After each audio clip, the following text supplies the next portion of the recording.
Hello అండి.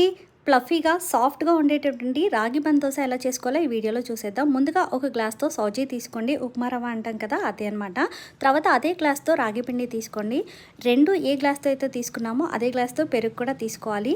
పెరుగు పుల్లటిది అయితే ఇంకా బావుంటుందండి టేస్ట్. మూడిటిని కలిపి మిక్స్ చేసేసుకోండి. ఎక్కువ టైం పట్టదండి. కొద్దిగా మిక్స్ చేసిన తర్వాత ఇందాక తీసుకున్నటువంటి గ్లాస్‌లోనే హాఫ్ గ్లాస్ వాటర్ తీసేసుకొని మిక్స్ చేయండి.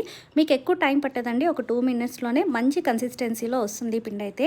ఈ క్వాంటిటీస్‌లోనే తీసుకోండి. మీకైతే చాలా ప్లఫీ రాగి దోస అయితే వస్తుంది.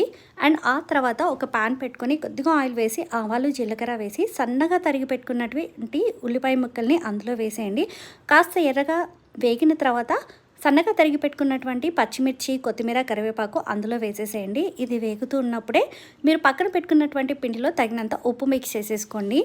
అలా ఒకసారి కలిపిన తర్వాత ఇందాక మనం వేయించి పెట్టుకున్నాం కదండి, పచ్చిమిర్చి, ఉల్లిపాయ, కొత్తిమీర, కరివేపాకు తరుగు అదంతా కూడా ఇందులో వేసేసేయండి. వేయించింది వేస్తే ఏంటంటే పిల్లలు తినేటప్పుడు పచ్చివాసన ఉండదన్నమాట, ఇష్టంగా తింటారు.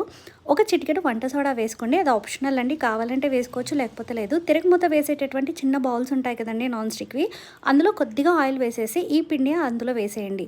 రెండు వైపులా ఎర్రగా వేయించాలండి.